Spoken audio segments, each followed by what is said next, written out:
You're listening to Star Jam on Club FM 94.3. അവസാനമായിട്ട് exam എഴുതിയതെന്നായിരുന്നു? 2002 എന്ത് പരീക്ഷയായിരുന്നത്? എന്തായാലും ക്ലബ് എഫ്എമ്മിലെ സ്റ്റാർ ജാമിൽ രേണുവിന്റെ കൂടെ Chemban, Vinod, Jose. True or false ആണ്?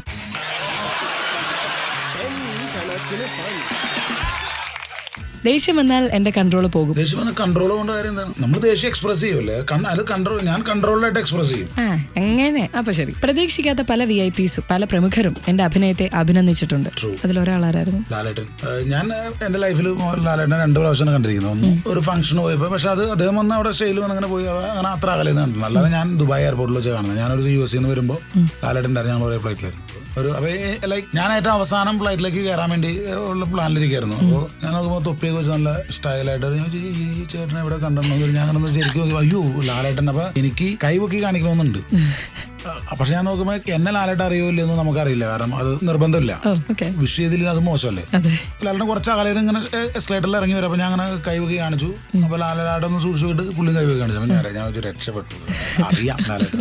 അങ്ങനെ ഞാൻ ഓടിച്ചെന്ന് ലാലേട്ടനോട് വർത്തമാനം പറഞ്ഞു. അപ്പൊ ലാലേട്ടൻ എന്നോട് പറഞ്ഞു, സിനിമകളൊക്കെ ഞാൻ കാണുന്നുണ്ട്, നീ മിടുക്കനാണ്, നല്ല അനുഗ്രഹമുള്ളവനാണൊക്കെ പറഞ്ഞു.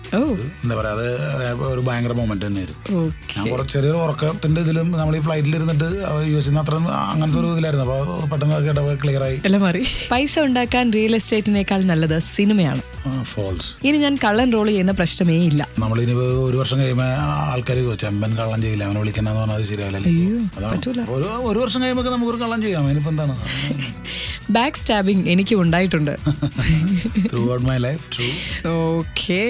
സിനിമാ നടനായിട്ടും എന്റെ ഭാര്യയ്ക്ക് എന്നെ നല്ല വിശ്വാസമാണ്. തീർച്ചയായും ട്രൂ. ഇടയ്ക്ക് വിഷമം വരാറുണ്ട്, അപ്പൊ ഞാനും കരയാറുണ്ട്. ഇല്ല, ഞാൻ കരഞ്ഞിട്ട് കുറെ കാലമായി. ഞാൻ കരഞ്ഞത് ശരിക്കും 2009-ലാണ്. എന്തിനായിരുന്നു കരഞ്ഞത്? ഡീറ്റെയിലേക്ക് നമ്മളുടെ കരഞ്ഞ് അതാണ്. അപ്പൊ ഞാൻ കരഞ്ഞു, അത്രേ ഉള്ളൂ. എന്നോട് ആരും കടം ചോദിക്കുന്നത് എനിക്ക് ഇഷ്ടമല്ല. ഇല്ല, അങ്ങനൊന്നുമില്ല. ഞാൻ എന്നോട് കടം ചോദിക്കാറുണ്ട്, ഞാൻ കൊടുക്കാറുണ്ടല്ലോ. എനിക്കുണ്ട് ഒരുപാട് ഫീമെയിൽ ഫാൻസ്. സത്യം പറഞ്ഞാൽ ഇല്ല. അല്ലെങ്കിൽ അത് ഞാൻ എന്റെ കൊളീഗ്സ് എന്ന് പറഞ്ഞാൽ നമ്മളുടെ വേറെ ആർട്ടിസ്റ്റുകളോടൊക്കെ ചോദിക്കാറുണ്ട്. എനിക്കിതുവരെ അങ്ങനെ ഒരു ഫേസ്ബുക്കിൽ ഇപ്പൊ എല്ലാവരും ഫേസ്ബുക്കിൽ മെസ്സേജ് ശല്യം എന്നൊക്കെ പറയാറുണ്ട്. ഞാൻ എല്ലാ ദിവസവും എടുത്ത് നോക്കാറുണ്ട്. എനിക്കൊരു ഇൻബോക്സ് മെസ്സേജോ ഒരു ഫ്രണ്ട് റിക്വസ്റ്റോ എനിക്ക് വന്നിട്ടില്ല. സീരിയസ്ലി.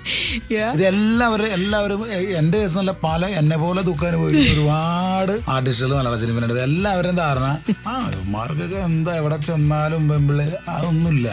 അതൊരു മിഥ്യാധാരണ, വളരെ വളരെ മിഥ്യാധാരണ. ഞാനത് എഴുതി ഒപ്പിട്ട് സീൽ വെച്ചിട്ട് പോവാം. ഞാനും സിനിമ സംവിധാനം ചെയ്യും. അത് ഞാൻ ചിലപ്പോൾ വളരെ പെട്ടെന്ന് തന്നെ ചെയ്യാൻ സാധ്യതയുണ്ട്. തുടങ്ങിയത് വില്ലനായിട്ടാണ്. അതിനുശേഷമാണ് നാമീൻ എന്ന് പറയുന്ന മൂവിയോട് കൂടി ഒരു കോമിക് ക്യാരക്ടർ ചെയ്തു തുടങ്ങി. പിന്നെ നമ്മൾ ആ ഒരു ഇതിൽ നിലയുറപ്പിച്ചൊരു വ്യക്തിയാണ്. അതിൽ ചില ക്യാരക്ടേഴ്സിന്റെ പേര് ഞാൻ പറയും. എങ്ങനെ ആ ക്യാരക്ടറിലേക്ക് എത്തി, ആ റോള് വന്നു എന്റെ അടുത്ത് പറയണം. ശരവണൻ ലിജോ ജോസ് പെല്ലിശ്ശേരി എന്റെ അടുത്ത സുഹൃത്താണ്.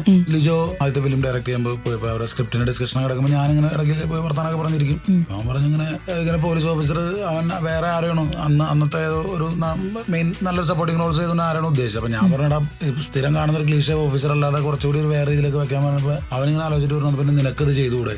അപ്പൊ ഞാൻ പറഞ്ഞു, ഇല്ല നമുക്കത് പറ്റില്ല, കാരണം ഞാൻ ഷൂട്ടിംഗ് കണ്ടിട്ടില്ല. അതിന് മുമ്പ് പ്രോപ്പറായിട്ട് നമ്മൾ ഷൂട്ടിങ്ങൾ കാണാൻ പല സ്ഥലത്തും പോയി നിന്നിട്ടുണ്ട്. എസ്പെഷ്യലി ഊട്ടിയിലും ബാംഗ്ലൂരൊക്കെ ഷൂട്ടിംഗ് ഉണ്ടാവും. നമ്മൾ ആദ്യം അന്വേഷിക്കുന്നത് ആരാണ് നടി. അപ്പൊ ലിജോനോട് ഞാനിത് പറഞ്ഞു. അവനടാ ഞാനിത്. അപ്പൊ ലിജോ പറഞ്ഞു, കുഴപ്പമില്ല, ഞാനാണല്ലോ ക്യാപ്റ്റൻ. അപ്പൊ നീ അരി വെറുക്കും എന്ന് തോന്നി കഴിഞ്ഞാൽ ഞാൻ നിനക്ക് ഷെയ്ക്കാൻ വീട്ടിൽ പോക്കാൻ പോനെന്ന് പറഞ്ഞ ഓട്ടോ കാശ് ഒന്ന് വിടുന്നു.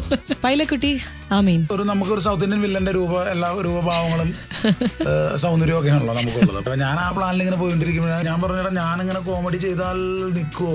അപ്പൊ ലിജോ പറഞ്ഞില്ല, നിന്റെ ശരീരപ്രകൃതിയുള്ള ഒരാള് ഒരു ഹ്യൂമർ ചെയ്യുമ്പോൾ അതിന്റെ ഒരു കോൺട്രാസ്റ്റ് വർക്ക്ഔട്ട് ആയി നന്നായിരിക്കും, നീ ചെയ്യാൻ പറഞ്ഞു.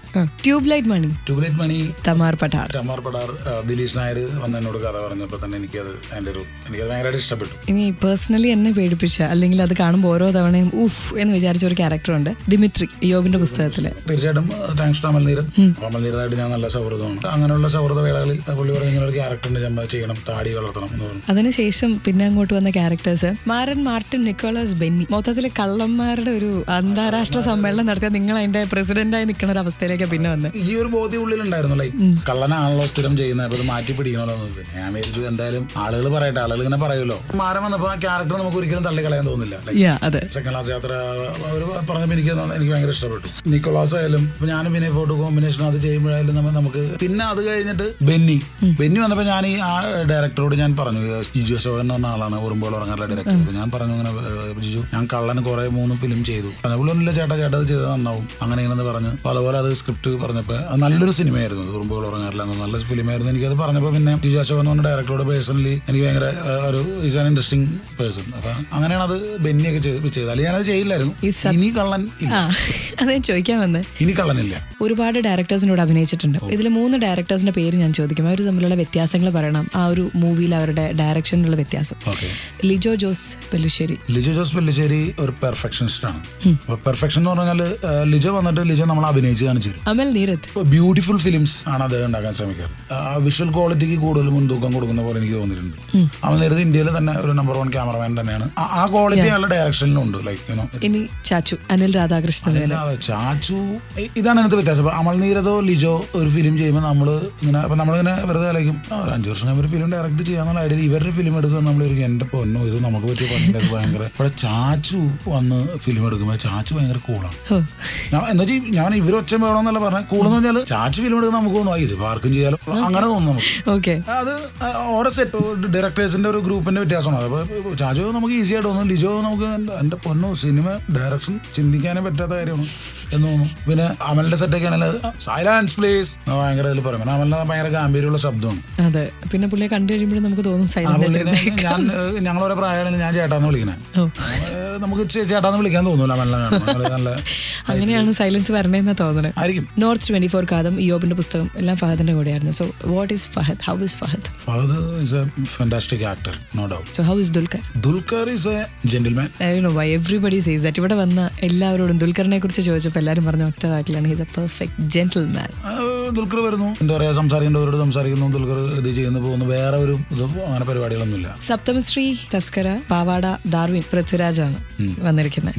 പൃഥ്വിരാജ് എന്താ പറയാ star, is A star. Prithviraj ഭയങ്കര ദേശീയക്കാരനല്ല, ജാട അങ്ങനെയൊന്നും എനിക്ക് തോന്നില്ല. Is man's man, very good personality. അങ്ങനൊന്നും ഇല്ല. ആളുകൾക്ക് തോന്നുന്നതായിരിക്കും. അപ്പം ഞങ്ങൾ പണ്ട് ഇവിടെ സെയിന്റ് പോൾസ് കോളേജിൽ ക്രിക്കറ്റ് ഇവരുടെ സെലിബ്രിറ്റി ലീഗ് ക്രിക്കറ്റ് കളി പരിപാടിയിലൊക്കെ എടുക്കുമ്പോൾ ഞാൻ അവിടെ ചുമ്മാ പോയിരിക്കുമായിരുന്നു. പൃഥ്വിരാജൊക്കെ അവിടെ ക്രിക്കറ്റ് കളി ഇങ്ങനെ ഭയങ്കരമായിട്ട് വേർത്ത് കുളിച്ചിട്ടാണ് കയറി കാറിലേക്ക് പോകാൻ വേണ്ടി പോകുമ്പോൾ അവിടെ ഒരു ഫാമിലി കുറച്ച് സ്ത്രീകളും കുട്ടികളൊക്കെ നിൽക്കുന്നുണ്ട്. അപ്പോൾ അവർ ഒരു ഫോട്ടോ എടുത്തിട്ട് അപ്പോൾ രാജു പറഞ്ഞു അല്ല അത് വേർത്തൊക്കെ ഇരിക്കുകയാണല്ലോ ഇങ്ങനെ എടുക്കണോ എന്ന് ചോദിച്ചു. അപ്പോൾ അവിടെ നിന്ന് ആ ഗ്രൂപ്പിൽ ചേച്ചി ചോദിച്ചു അതെന്താ ജാടയാണോ എന്ന് ചോദിച്ചു. അപ്പോൾ രാജു തിരിച്ചു പറഞ്ഞു മാഡം ഞാൻ അങ്ങനെയല്ല പറയാം, ഞാൻ ഈ വേർത്ത് നിൽക്കുമ്പോൾ എങ്ങനെയാണ് നിങ്ങൾ പോയി അതേപോലെ ശരിക്കും കളിച്ച് വേർതിരിക്കുകയാണ്. എല്ലാം അങ്ങനെ മുഖവും ഈ ഇങ്ങനെ ഷർട്ടും എല്ലാം അല്ല ഷർട്ടല്ല ടീഷർട്ട്സ് എല്ലാം കാണും. അപ്പോൾ അതാണ് ഞാൻ എടുക്കേണ്ടതെന്ന് പറഞ്ഞു. അതുകൊണ്ട് രാജു അങ്ങ് പോയി ഫോട്ടോ എടുത്തില്ല. ഈ കഥ പുറത്ത് വരുമ്പോൾ എങ്ങനെ വരും? ഇതാണ് പലപ്പോഴും സംഭവിക്കുന്നത്. ഇതാണ് എൻ്റെ അപ്പൊ രാജു അപ്പൊ നമ്മളത് കണ്ടുകൊണ്ട് കാണാം. അപ്പോൾ അപ്പൊ അതുകൊണ്ട് രാജു ഇസ് എ നൈസ് ഗായ്. Stay tuned with Renu and Chemben Vinod Jose for ton കണക്കിന് fun, ton കണക്കിന് music.